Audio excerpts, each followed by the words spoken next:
and of course right here on the Quarantine Coast, and my friends and followers on Facebook. Good evening once again, and welcome to another program of Issues in the News, where we discuss the important events that would have taken place in our country over the last week or so. And as I would normally say, Guyana is a very, very dynamic political society, and every week, every few days, there are so many important issues for us to discuss. I want to begin by dealing with an issue that you would have seen in the news over the past few days, and that is the leaked emails which Mr. Kemraj Ramjatan, leader of the Alliance for Change, sent to his counterparts in the diaspora and other members of his party in relation to the appointment of a chairman of GCOM. Now, you would recall that over the last 2 to 3 weeks, after the disclosure was made, after the president appointed Mr. James Patterson as the chairman of GCOM, you will recall that there was a preponderance of criticisms and condemnation from almost every important stakeholder organizations in this country, of course from the PPP, and several prominent persons and personalities right across the length and breadth of this country. The AFC came out and said that they had nothing to do with the appointment of the chairman for GCOM. They said that the president did not consult them. They said that they had no part to play whatsoever in this decision. They issued a first statement, and because the criticisms continued, they issued a second statement reiterating that they had no involvement whatsoever in this decision, that they were not consulted, and that they did not participate. We in the PPP, we said that Mr. Raphael Trotman attended almost every one of those meetings. Mr. Raphael Trotman sat at the side of the president along with Mr. Joseph Harman in almost every one of those meetings. Yet we were told that the AFC played no part. You would recall that during those meetings which the leader of the opposition had with the president, on one occasion it was decided that a joint statement should issue by the leader of the opposition and the government, in which that statement should say that in the event that the leader of the opposition and the president fail to arrive at a consensual name for the appointment of a chairman for GCOM, that the two teams, the leader of the opposition and the government, would establish a high-level team coming from persons from both sides, and that team would explore the way forward in terms of arriving at a consensual candidate within the meaning of the Constitution. In fact, at the discussion, we had agreed that even if the Constitution has to be amended to bring in a foreigner, because we were arguing in the PPP that, look, if the president doesn't accept anyone in Guyana, well then let us go internationally. Let us go to the United Nations, because there are several experts on election and electoral matters working for the UN, and they would gladly serve as GCOM chairman. But currently, the Constitution prohibits a non-Guyanese from being appointed. So among the things that we discussed before we arrived at a decision to issue that joint statement was the establishment of this joint team that would explore all avenues, including the amendment of the Constitution, if that becomes necessary for the purpose of appointing a non-Guyanese should the president continue to reject Guyanese as unfit and improper for the position. After that meeting, Mr. Raphael Trotman, Mr. Joseph Harman, and myself sat and we drafted that statement. He sat there, he drafted that statement with myself and Mr. Harman, and that was issued the same night that it was drafted. A joint statement under the hand of the leader of the opposition and the president. And that went out in the public. Yet, when the criticisms started to come, when the condemnations started to come, the AFC, that duplicitous organization as it is, said that they didn't have anything to do with this matter. They were not consulted. They didn't participate in the decision-making process, though Mr. Trotman was sitting there at every single meeting and participated like every other participant at those meetings. And lo and behold, the emails became public, and the emails revealed what a lie the AFC was and is still perpetuating upon the people of this land.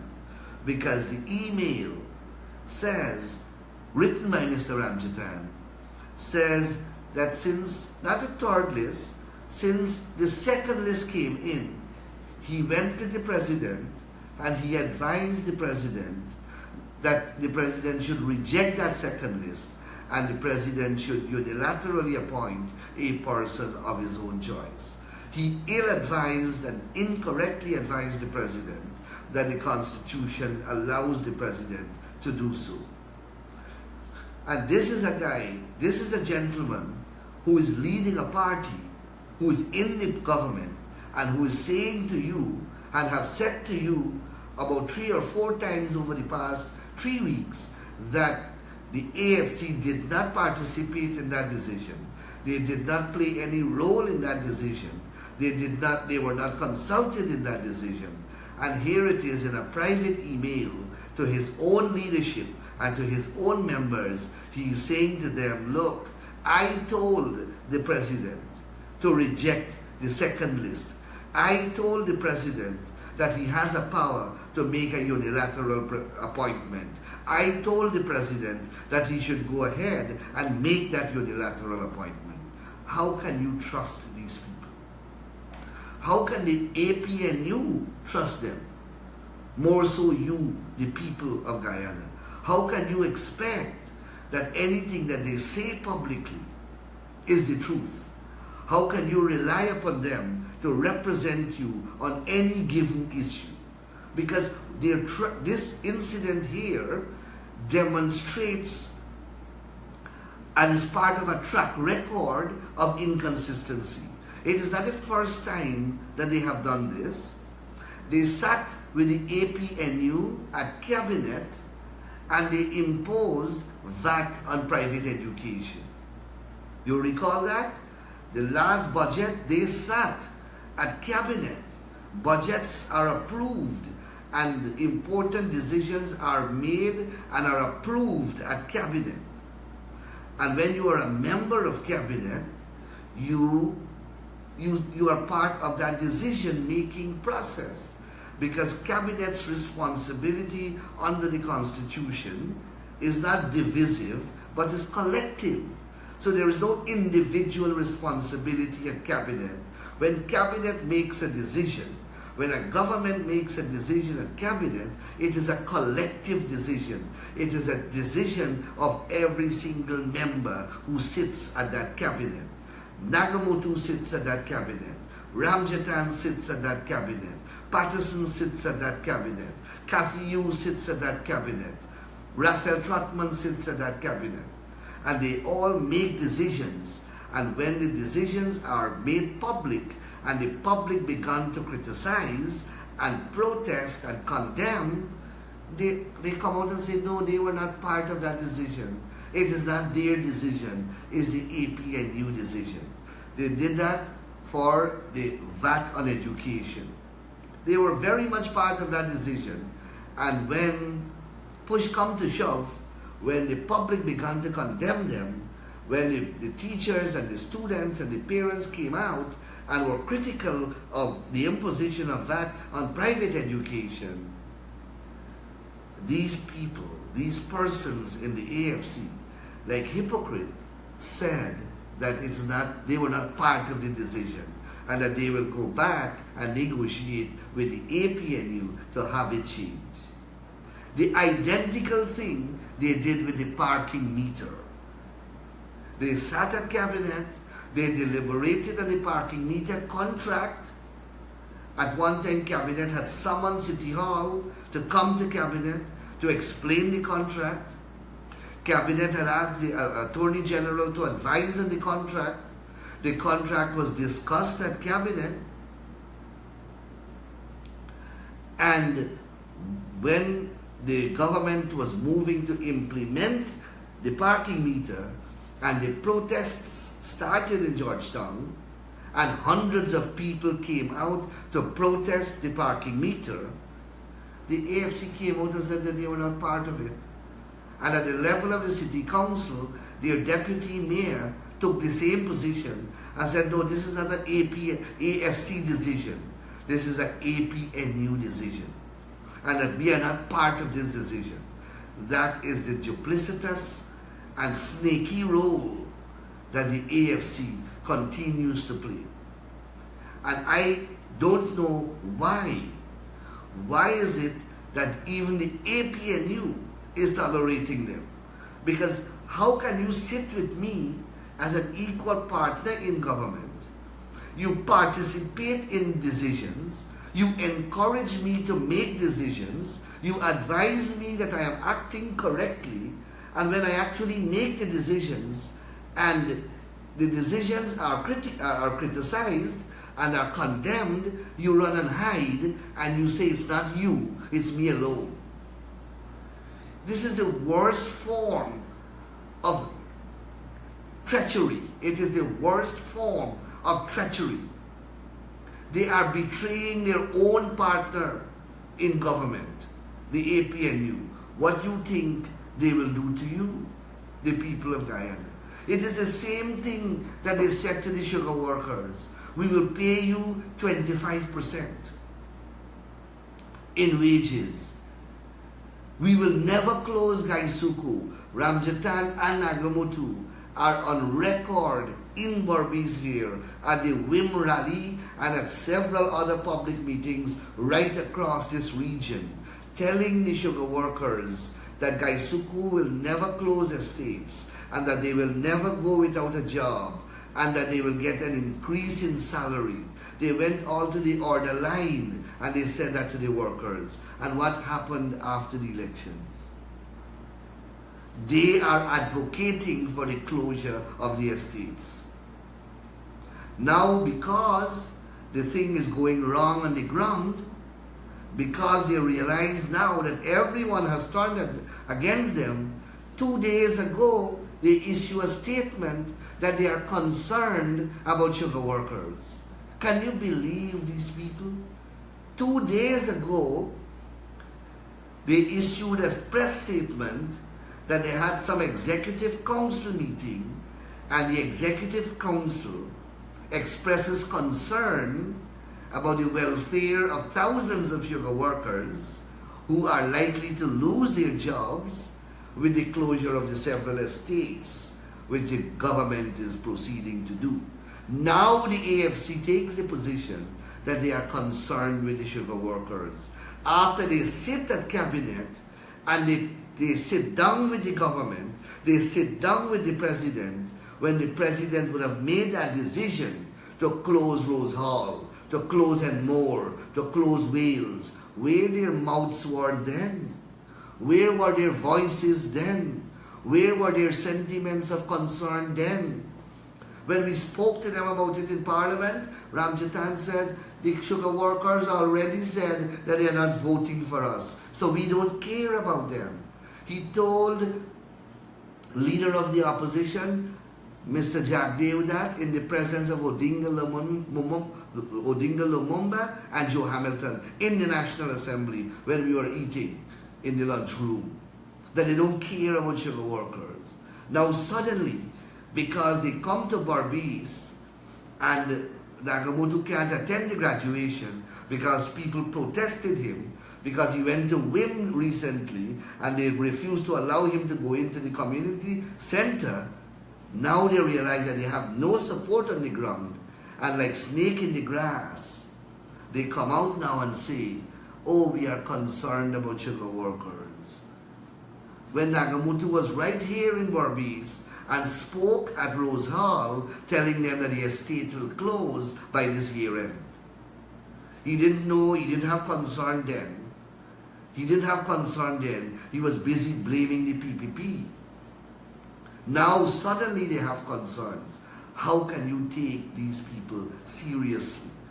These people are highly duplicitous and highly hypocritical. Move over to the rice farmers, and it is the identical thing they have done to the rice farmers. They walk the length and breadth of this country, telling the rice farmers from Crabwood Creek to Charity that if you vote for the AFC, if you vote for the APNU, we will buy paddy for $9,000 a bag. Today they are denying that they ever said that.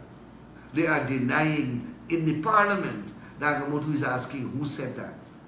When everyone knows he was reported on the television, he was reported in the press, in the media, in the newspapers, saying publicly, both in Barbados and in Essequibo, that he promised rice farmers $9,000 a bag. And I can go on to give you more and more examples of the treachery, of the duplicity, and of the hypocrisy of the AFC. But that is their very nature. And I'm saying I don't understand how the APNU can even tolerate them. But that will not happen for long. The APNU is going to kick them out after a while. Because anybody who sits with you, eat with you, drink with you, sleep with you, and then stab you in your back, you will not tolerate that person for a very long time. You will not. No matter how important they are to you, you simply cannot coexist with such an animal. And that is the animal of the AFC. So that email was very revealing this week. It showed the true colors of the AFC. And then they issue another statement after the email became public. And they said that, oh, they only participated in the second list. They didn't participate in the third list. Who do these people think they're speaking to? Retards? Stupid people? So that email demonstrated very clearly to anyone who may have had any doubt about where this political party stands, that email ought to have answered those questions. And as I said, that email is not an isolated incident. It is simply a link in a long chain of hypocritical and duplicitous conduct by the AFC. That email simply is the last bit of evidence, compelling evidence, damaging evidence of how duplicitous and hypocritical the AFC as a political party is. And I want to move now on to the cutting of constitutional agencies' budget, which you witnessed last week, Friday, in the National Assembly. But it's important that I explain to you how this phenomenon came about. Why is it that these budgets are presented differently from the rest of the country? Because you would recognize that this is a new development. This never used to happen under the PUP government and in any government before. Well, you know, these people believe that they know everything and they want to do things differently because they are a new dispensation and they represent change. So one morning, while we were in the government and they were in the opposition, while they had a one-seat majority over us in the 10th Parliament of Guyana, some bright one, I think it's Carl Greenwich, woke up one morning and decided, you know what? The way that the government of the day is treating with constitutional agencies is not correct. That at that time, the government included constitutional agencies as part of ministry's budget. So the Ministry of Legal Affairs, for example, that ministry's budget contained the budget for the judiciary. It contained the budget for the DPP office. It contained the budget for the Judicial Service Commission. Home Affairs Ministry contained the budget for the Police Service Commission. The Public Service Ministry had the budget for the Public Service Commission. And the various other constitutional agencies had their budgets dealt with as part of the ministry's budget. Now, what used to happen? And this we didn't start, we inherited this in government in 1992. Is that you will collect the budget, like I, for example, speaking for myself as a former Minister of Legal Affairs, the Registrar of the Supreme Court, who is the accounting officer, would prepare the budget of the judiciary in consultation with the Chancellor, the Chief Justice, and whoever it is that they have to consult. The executive doesn't have anything to do with that. They will prepare their budget and they will simply bring it to me. And I will include that as part of my ministry's budget and transmit it to the Ministry of Finance to be put as part of the national budget of the country. At the Ministry of Finance now, the Director of Budget would normally sit with all the accounting officers and go through their respective budgetary proposals. So if, for example, there is some aspect of the Supreme Court budget or the judiciary's budget that the Director of Budget feels the Treasury can't sustain that kind of expenditure for the particular financial year, well then that budget director will so indicate to the registrar and will say, Mr. Registrar, go back, look back at your figures and take out X amount because currently the Treasury can't sustain that kind of expenditure. So the registrar would go back and in keeping with the instructions or suggestions from the Director of Budget would look back at his entire budget and see what is more important than others and would amend his budget accordingly, obviously giving priority to the most important aspects of that budget.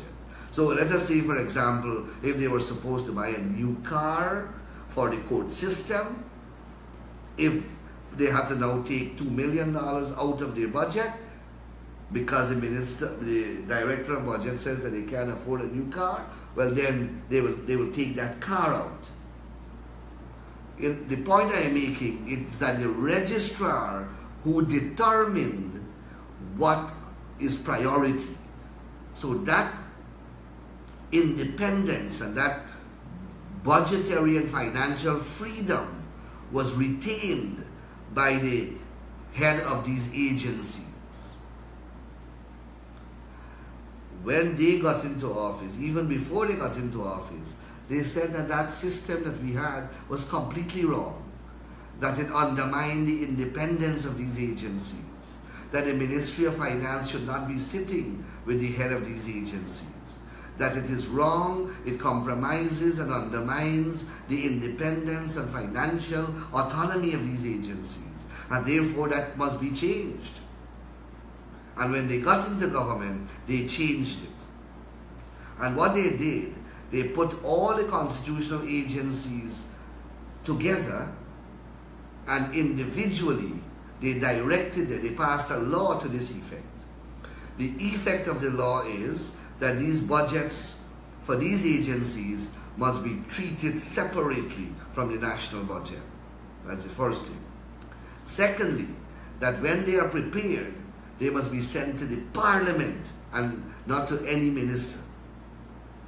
And that a copy must be sent to the Ministry of Finance, because they don't want any interference. Well, guess what is happening now, as you would have seen. The Minister of Finance now comes with a cutlass to the Parliament, and he chops every one of those budgets. He chops millions of dollars out of these budgets without a word of consultation with these agencies.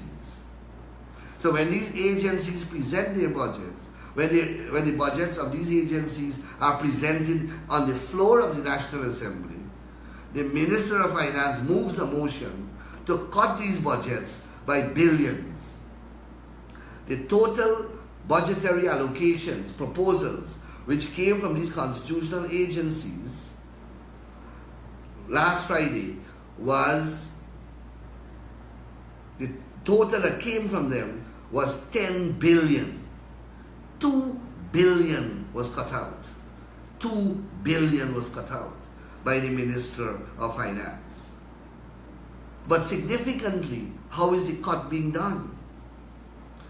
If, according to them, these budgets can be interfered with, that if you interfere with these budgets, if you reduce it, you are interfering with the financial independence of these agencies, then where does the Minister of Finance get the power to cut from? Why is he cutting? Is he not doing the very same thing that they said was wrong? Instead of cutting the budget at the Ministry of Finance, they are now cutting it in the Parliament. What's the difference? How can you speak if, according to you, the financial independence is so important that the Minister of Finance can't interfere with their budgets? How come the Minister of Finance is authorized to chop the budget? These are questions that they cannot answer. They cannot answer, because all they have done is change the location of the cutting. But significantly, the Minister of Finance is now cutting without any regard for the agency's budget and what their priorities are. There is no interaction, no consultation, no discussion between the Minister of Finance and the head of these agencies to determine what should be cut out of their budget. So the Minister of Finance just makes one chop, and he doesn't care what comes off. He doesn't care what comes off. Before, it was a consultation that was done, whereby both parties agree, well, we will not buy a car this time. Here there is no interaction, and these agencies' budgets are just being slashed by the Minister of Finance. And let me give you some of the slashes. These are not ordinary slashes. They are not ordinary slashes, not ordinary cuts. Take, for example, one of the most important constitutional agency in this country, the judiciary. The judiciary. Now, all of us go there for justice. We go there for justice if we have a problem with our neighbor, our family, our enemy, or if our rights are taken away by the state, or any governmental agency, or the government itself violates any one of our rights, or the Constitution. The courts is where we have to go. It is the courts that ensure that there is law and order in this country. It is the court that ensure that the rule of law prevails. It is a court that ensures that I am able to speak to you.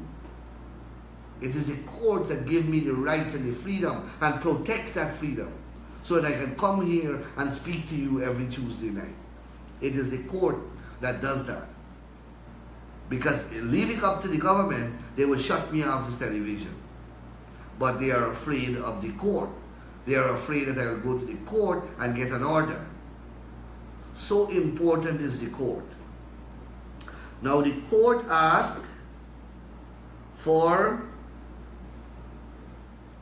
2.7 billion. 2.7 billion. They cut the court's budget by 879 million. Almost $1 billion they cut out of the court. Almost $1 billion. The court asked for 2.7 billion.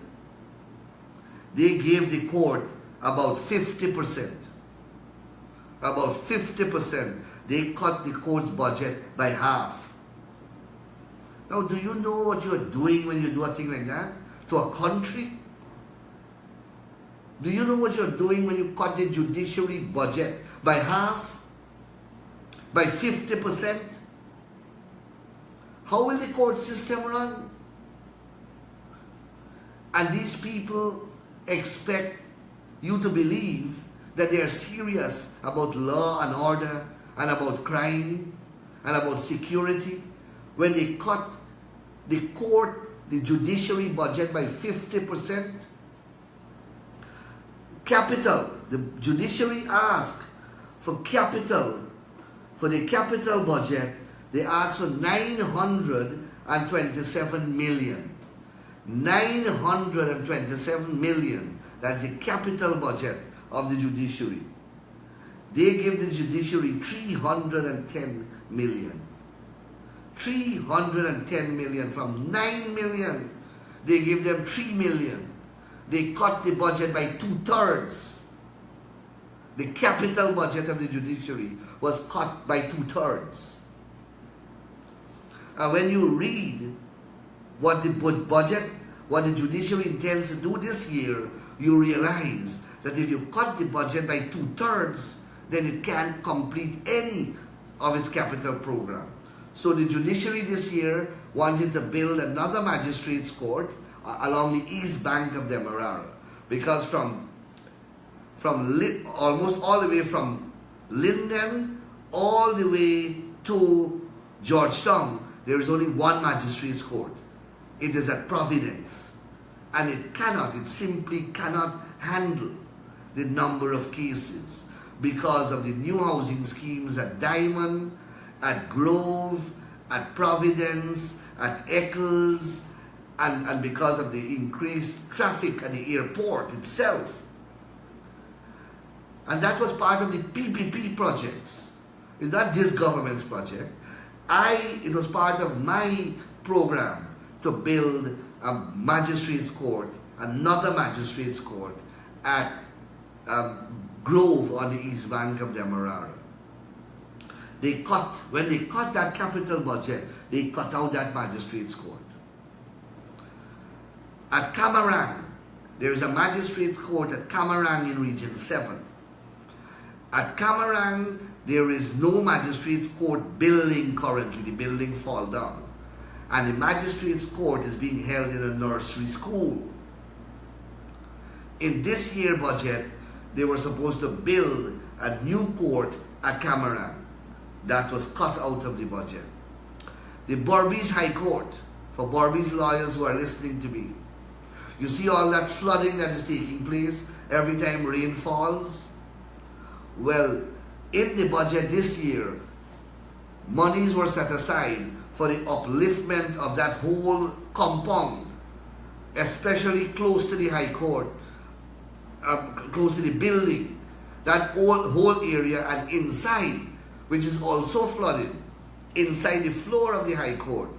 They were supposed to raise that this year and raise the outside to prevent flooding. That's the New Amsterdam High Court. Well, they reduced the budget from 900 million to 300 million. So that cannot happen either. And I can go on, but I just show you, just the judiciary alone. Then take the DPP. The DPP, they cut the DPP budget by $55 million. The DPP asked for 223 million, and they gave the DPP 174. 223, they gave 174 million. A cut by nearly $55 million. The DPP asked for $19 million for its capital budget. 19 million only. That's the DPP is that office that prosecutes all the serious crimes in this country. Every murder, manslaughter, rape is prosecuted by the DPP. Every file that needs legal advice that the police sends from whichever part of the country, it goes to the DPP for advice.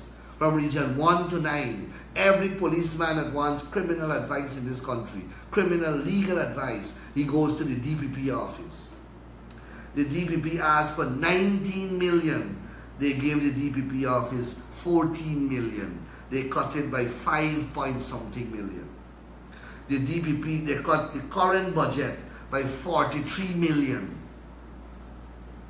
How can that office function? How can that office function?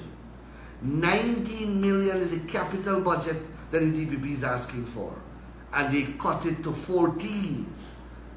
Nagamutu spends $19 million to fly around the world.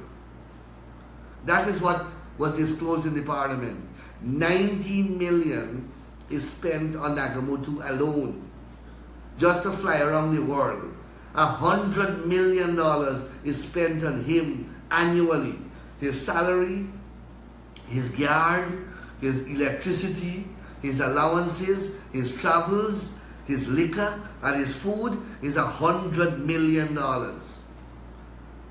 But they don't have money to pay the DPP, to give to the DPP office to do the important task that the DPP office is constitutionally required to do. They are paying $100 million to special prosecutors through Basil Williams. The Attorney General office is paying $100 million to 6 prosecutors, their friends, and I call their names several times, their friends, to prosecute me for law books, to prosecute people for all kinds of politically driven offenses, but they are starving the DPP office. $100 million, 6 lawyers getting, but the DPP can get 19 million for her capital budget. That is what is taking place in Guyana. And when they come to you, you must explain, let them explain answers to these things. The parliament, they cut the parliament budget by $100 million. $200 million. They cut the parliament budget by. They cut the office of the Auditor General. They cut the office of the Auditor General by $100 million. 100 million, the Auditor General office. So they don't have money to give the Auditor General. Now, importantly, these are a set of people who masqueraded around the country talking about fighting corruption, talking about transparent government, talking about accountable government. Well, these are the agencies, these constitutional bodies are the agencies who are the watchdogs to ensure that there is constitutional governance, to ensure that there is transparent governance, to ensure that there is accountability in public office, to ensure that there is no corruption. These are the agencies. The Auditor General Office, all the service commissions to ensure there is no violation of the Constitution and public servants are protected, etc. These are the agencies. The Auditor General Office, the DPP, the Supreme Court. That is where you have to. That is where if the president acted unlawfully, I have to go to the Supreme Court for justice. He violated the Constitution in the appointment of a chairman for GCOM. It is the court that I have to go. And this is what they're doing with these agencies. And these are the agencies that are supposed to watchdog them, are supposed to oversight them. So the oversight bodies are being slaughtered financially. They are being starved financially so that they don't get the money, they don't get the resources, and they don't get the wherewithal to do that which is necessary to demand from this government accountable governance, transparent governance, and no corruption. So this thing has a reason behind it. It has a reason behind it. And they're telling you that they don't have money. Well, Jordan put up 10 billboards to say that it is budget day, with himself posted on them. 10 billboards in Georgetown alone. I don't know how many are in Berbice. But there are 10 billboards in Georgetown with Jordan photograph saying that budget day will be on the 27th of November. Normally, for 25 years that we were in government, it used to be a little announcement in the newspapers. No, these people are different. It's not their money. When they see money, like they run crazy. They don't know what to do, so they just splurge it out. So Jordan decides that he will put up 10 billboards in Georgetown alone to tell the nation that it's budget time, and he has his photograph on them. Big billboards. Each one of those billboards, I am told, is $500,000. So 10 billboards is $5 million. And you can't give the DPP 19 million. But you can give Jordan 5 million to put billboards to advertise himself in Georgetown. You can give Nagamutu $19 million to go to India to collect a Tamil award, and to go to Trinidad to attend Patrick Manning funeral, and to go to Canada to visit his family. And Ramjatan, I saw, went to the Taj Mahal in India recently, he and his wife. So you can find money for that. You can find money to pay judgments where Basil Williams is losing cases every single day that he goes to court. That is where the money is going. The incompetence is costing you, the taxpayers, hundreds of millions of dollars. If you only count how much Basil Williams alone has costed this country, you will see what I'm speaking about. The Rhodesia matter, he should have never paid that judgment.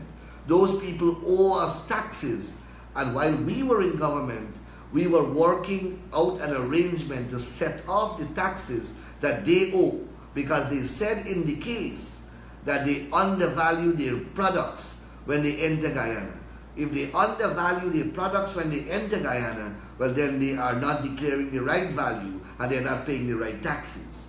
So they have to be assessed by the Commissioner General to pay the right taxes. And that would have equal to the judgment, because they are here for about over 10 years now.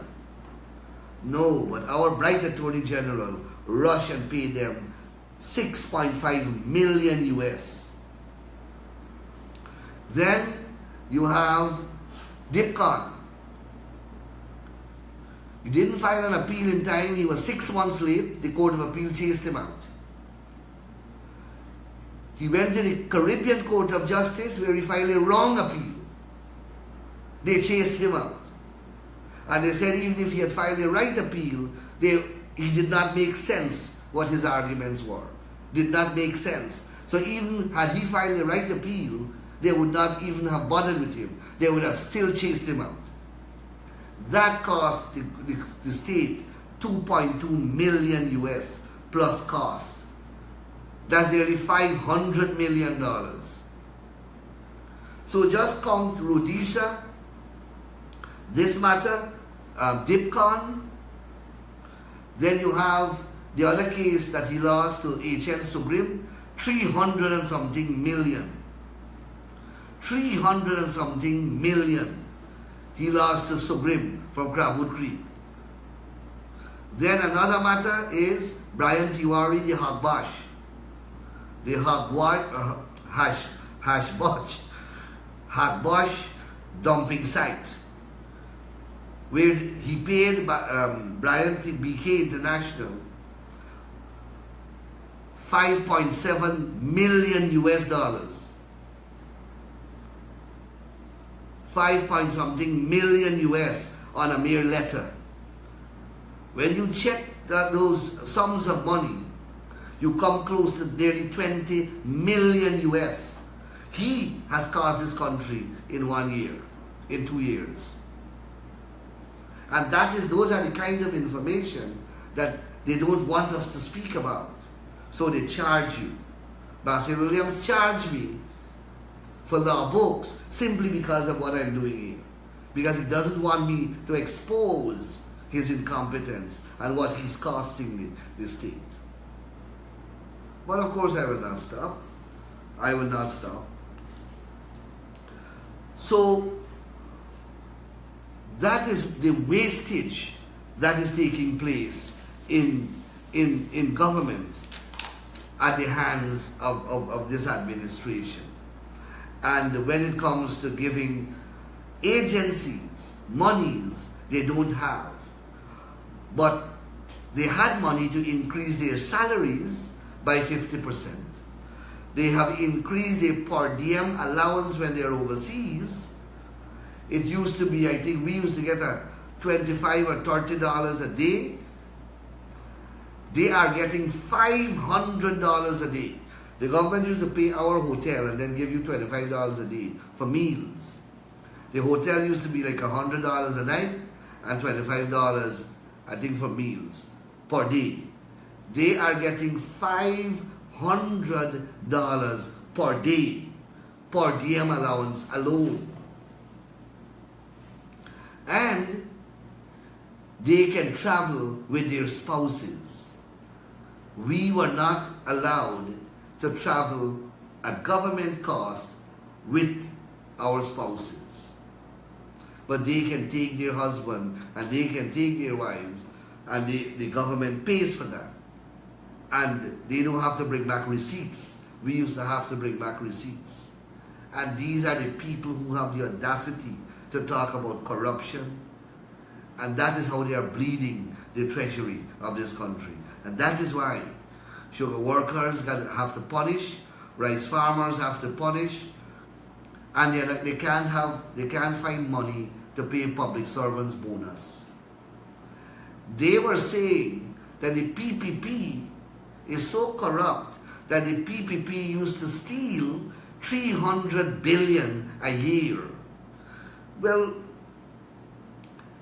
if that is true, where did the PPP use to get money to pay sugar workers increase, pay public servants increase, and then pay all of them bonus? We used to pay an increase in salary in December, retroactive 5% to January. So you get 5% per month from December to January, retroactive. You used to get your salary, and then you used to get bonus. Now you're not getting any one of these. Only your salary you're getting. Only your salary you're getting. So what are they doing with the money? The PPP used to pay all of that, and according to them, still steal $300 billion from the treasury. And we never increased taxes in the way that they have increased taxes. 200 tax measures. And we had a cash grant where we used to share money out to children. We had a program where we used to give electricity and water free to pensioners. All of these things scrap. So where is all the money going? They're not stealing, so $300 billion automatically saved right away, 300 billion is being saved. But where is it? It's either they are wrong and they were lying when they said so, or they are thieving, but I don't know, how much money they are stealing. Because if they are saving this 300 billion that the PPP used to steal, they have increased taxes, 200 tax measures across the board. They have abolished a whole host of poverty reduction programs which we had. All the cash grants and everything gone. So what are you doing with all the money? Where is the excess money that you're not spending? And significantly, when we were in office, we used fuel on the world market was $150. When they took office, fuel dropped to 40-something, $50-something a barrel. Where is all this money? Where is all the money? What are they doing with it? How it is that you have to cut the DPP budget by 5 million? You can't give your DPP 19 million, 100,000 US. You can't give your DPP office 100,000 US dollars. But you can pay 100,000 US dollars for Nagamutu to buy a Land Cruiser and to fly around the world. We have to go to the phones now. I'm being signaled I apparently spoke too much. Caller, you're in the air. Good night. You have to speak up and speak quickly, sir. Yeah, I think that taking off Sir, I'm not hearing you. I'm sorry. I have to cut off this call. It makes no sense. I would like our viewers and listeners to hear our conversations. So when you speak, when you call in, please make sure that you are loud and you are clear and you are to the point and you are not abusive, because I'll cut you off. The phones have been going all the time while I was speaking. Now I stopped speaking to wait for the phone calls and they have stopped coming. So I want you to think about that. Think about that in your quiet moments. With all the new taxes that they have, they're not paying no increase in salaries. They're not paying no bonus. They scrap all the uniform voucher program. They scrap the cash grant program. They scrap the pensioners subsidy at GPL and water. And they're not stealing 300 billion, which according to them, the PPP stole. We're supposed to be walking on money in this country. Walking on money. 300 billion is more than the national budget. The national budget is 200 and something billion. They said that the PPP used to steal over 3 billion. Well, they are saving that money now, unless they are stealing that and much more. And that is the reason why we don't have money in the country anymore. Professor, Yes, sir. sir, you are doing a wonderful job. Thank you very much. How about the secret? Them a thief, them a share thief. All of them are there, they are share thief.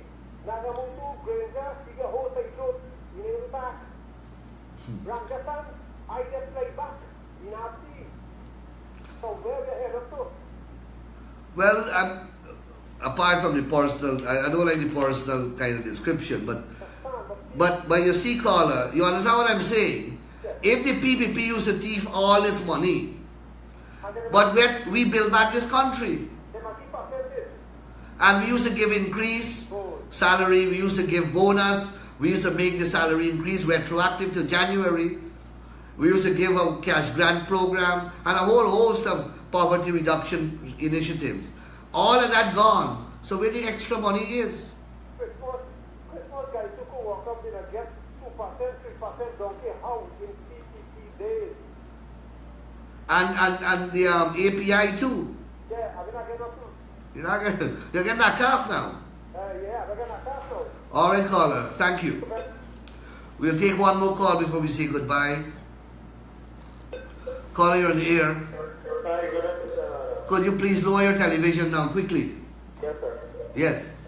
Sir, you didn't want to put that. How can you put a broad pocket kangaroo for? Well, I have always said that politicians if they want to lead by example, they must be successful in their personal life. If a person is a failure in his personal life, how can he manage a country? If he cannot manage his own life, if he cannot manage his own home, how can he manage an entire country? Exactly. I use that kind of reasoning myself. Here to take note at the moment and don't see what's going on in our country. Why the Kaiser news? Well, that is what Kaichor News, you will never hear these things on Kaichor News. So you, the people of Guyana, have to determine whether they want to still spend money on Kaichor News. And last week I noticed they have some fools, Nagamutu family, that they want to call you and tell you that it's crap, but they make no sense what they're doing. No, you don't bother with them, man. They try to fool the guy, these people, they can't do anything more. Okay, caller, thank you. Thank you very much. This is where my operator is signaling me that I have run out of time, so I have to say goodbye to you. Please enjoy the rest of the week and join me next week as we resume this important discourse. Thank you, take care, and good night.